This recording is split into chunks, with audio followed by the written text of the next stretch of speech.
کمیته ولایت‌های فوق‌العاده تاجیکستان روز 11 ایون سال 2024 با تکیه به معلومات اگنتی آب و هواشناسی خبر داد که دوام شبانه روز آینده در قلمرو ولایت سوخت در شمال جمهوری خطر بلند فرو ریختن سیل‌ها باقی میماند. به این دلیل کمیته ولایت‌های فوق‌العاده به ساکنان و مهمانان مناطق شمال تاجیکستان مشورت می‌دهد که حد الامکان از رفتن به منطقه‌های خطرناک، از جمع‌آوری ایزم و گیاها و شکار و ماهیداری در منطقه‌های کوهستانی و کوهدامن خودداری کنند. همچنین از ساکنان و رانندگان خواسته شده است که هنگام حرکت توسط عقبه‌ها و راه‌های کوهستانی خیلی احتیاط کنند. از ساکنان همین طور خواسته می شود که سیل‌پرتوها و جوی و سایه‌ها را در اطراف و کنار خانه‌ها و محل زیست خود از پیش تازه کنند.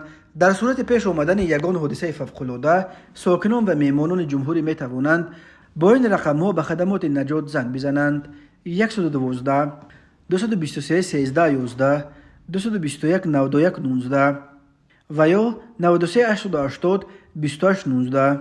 یادآور می‌شویم دوام ماه می تاجیکستان با چندین موج آفت‌های طبیعی اساساً سیل و بارشات شدید روبرو شد. در نتیجه ده‌ها نفر به هلاکت رسیده، به اقتصاد جمهوری و به ساکنان به مبلغ 10 میلیون سومانی ضرر رسید.